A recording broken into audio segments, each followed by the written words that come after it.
Olá, queridas e amadas, que a graça e a paz do nosso Senhor Jesus Cristo esteja com todos vocês, meus irmãos, minhas irmãs.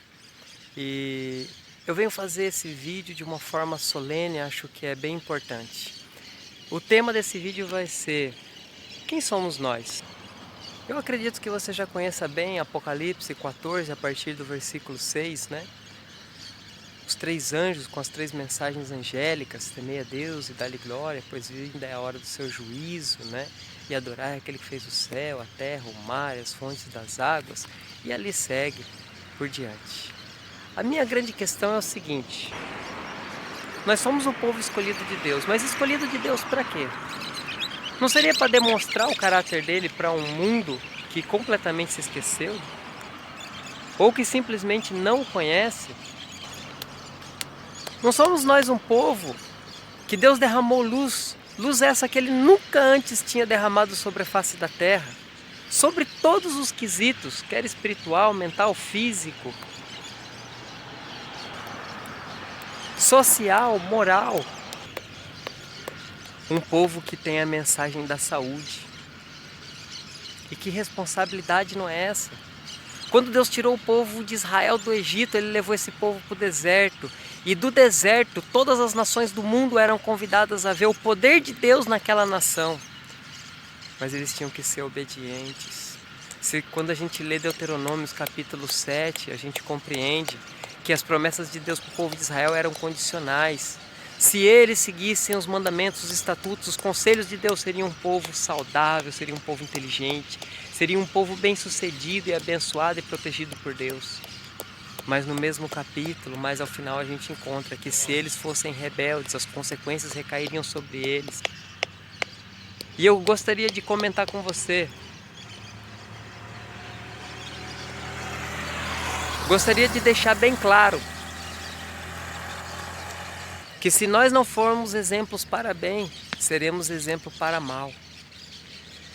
Se nós não formos um povo saudável, porque obedece e confia no nosso Deus, então infelizmente Ele vai ter que nos usar de exemplo, mostrando que aqueles que são desobedientes sofrem as consequências. Porque nós estamos avisados, muitas vezes Deus é misericordioso com aqueles que não têm luz, que não têm conhecimento. Mas com o povo a quem Ele derramou tamanha luz, quando esse povo não quer ouvir a voz do Espírito Santo, então assim como o povo de Israel no deserto se tornavam escravos, eram humilhados, assim também acontecerá conosco. Não deveria ter entre as fileiras dos adventistas do sétimo dia pessoas com diabetes, com câncer e com outras doenças. E tem pessoas que ficam com raiva quando a gente fala isso. Pois por causa disso eu vou incluir alguns textos do Espírito de Profecia e te convido a não acreditar em mim, mas a ler no livro e ver o seu contexto, para que aí sim tenha autoridade na sua vida. Eu te pergunto, nós estamos eleitos para o céu de Deus? Pessoas que não conseguem numa rede social entrar em um consenso sobre um devido assunto, fogem. Vão conseguir viver na eternidade.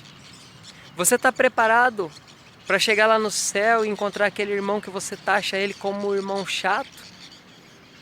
Aquele que você não concorda com nada do que ele diz? Que você não quer estar onde ele está?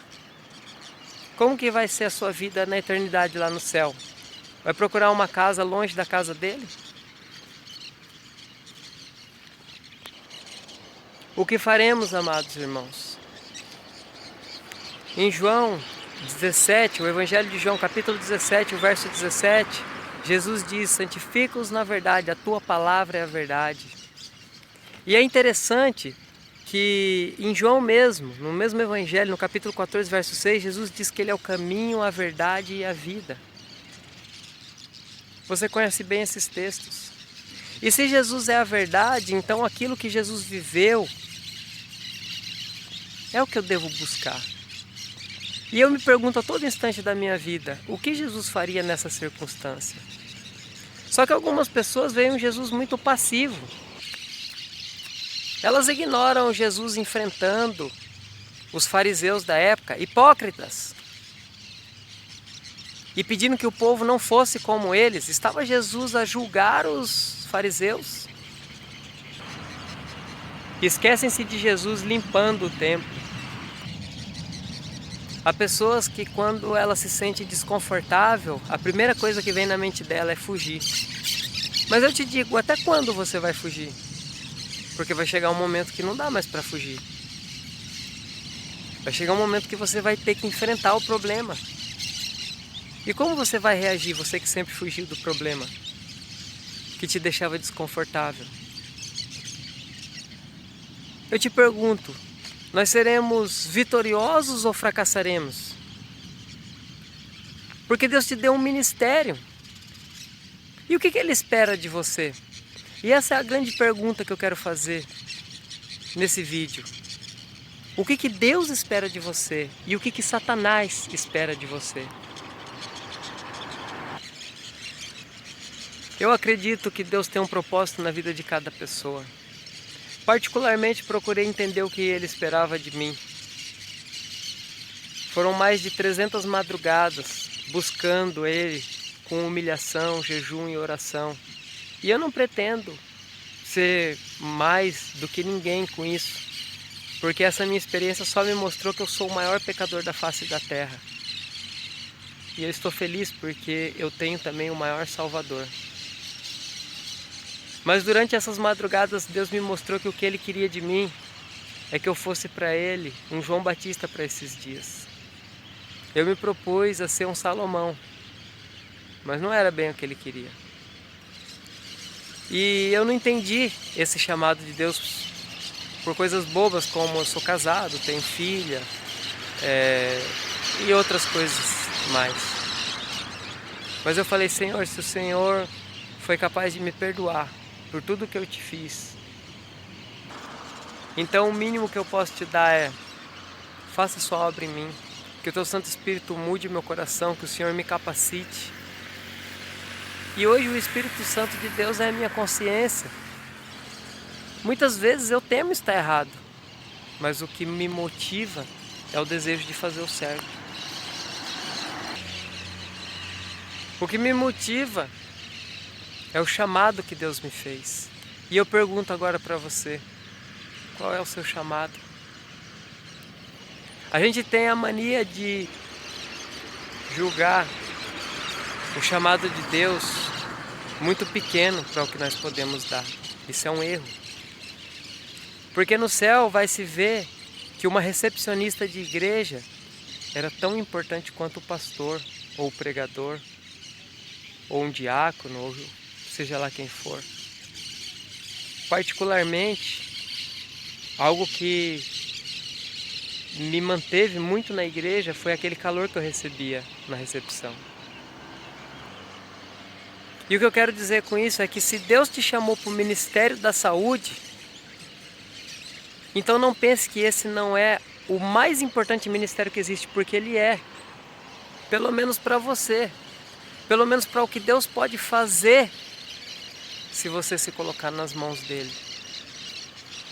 Alguns são a favor da feira de saúde, outros são contra, outros são... Sabe? Se coloque nas mãos de Deus. E permita Ele fazer. Se não for com feira de saúde, vai ser com outra coisa. E se não for com outra coisa, vai ser com outra. Chegamos num tempo agora em que nós não podemos interagir diretamente com as pessoas por causa desse tal vírus, coronavírus.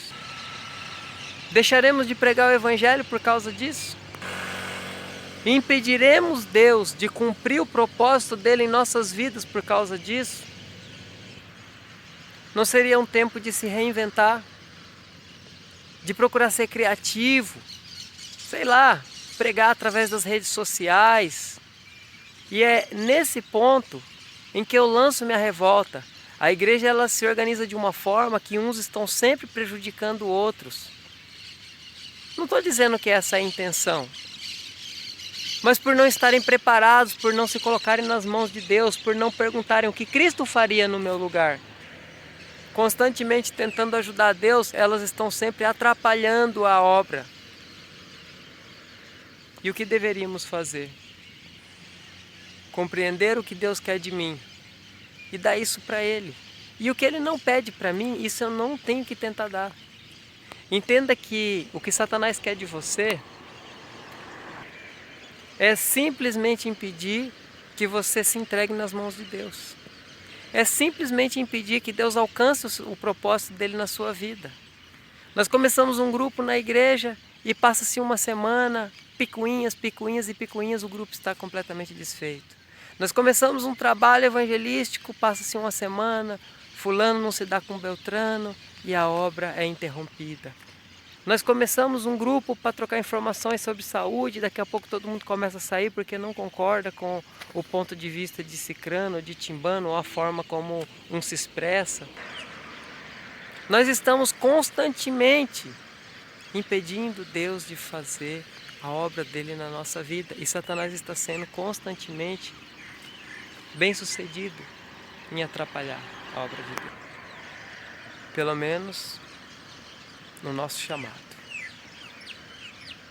Mas agora eu quero destacar para você Josué, na verdade eu quero parafrasear Josué, capítulo 24, verso 15, esse que é um versículo amado na nossa igreja, mas eu quero parafraseá-lo.